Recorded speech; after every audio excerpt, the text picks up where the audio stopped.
Good morning, everyone. Thank you very much for joining us today. My name is James Francis. I will be your MC, and you are joining the latest ITWeb webinar, co-hosted and sponsored by VMware and Strategics. It's going to be a very interesting conversation today. As always, we have great guests lined up, and I thank you for giving your time today to learn more from them. Let's jump into the topic, which is building a successful hybrid multi-cloud strategy.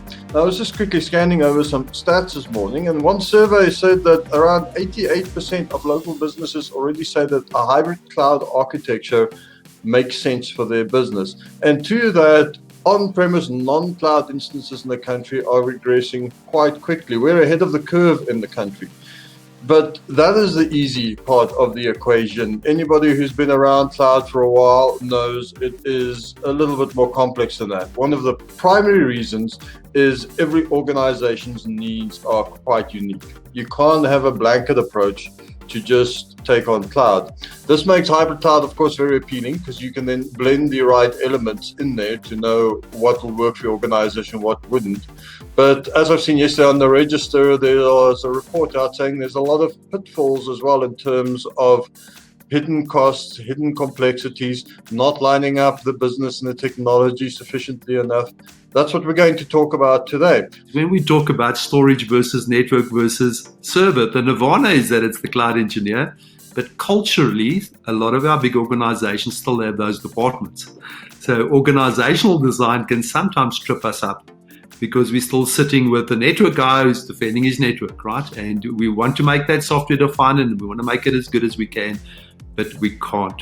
ERP systems or these big providers has spent a lot of time to enable to cloudify and modernize those applications. So you might end up that your ERP gets moved to a HANA cloud, for instance, but your other applications might move to another destination. This is when it comes down to the mapping and the interdependencies and, the prioritizing of where you're going to get the best return.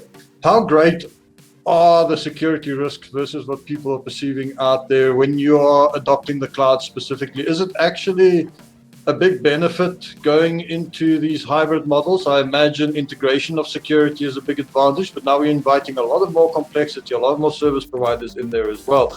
So what is the current state of security and hybrid cloud? Is it maybe better for companies to be more conservative there, or do they have reason to kind of almost rush towards the cloud to get advantage and kind of lower that risk? Ultimate accountability for security resides with the end customer.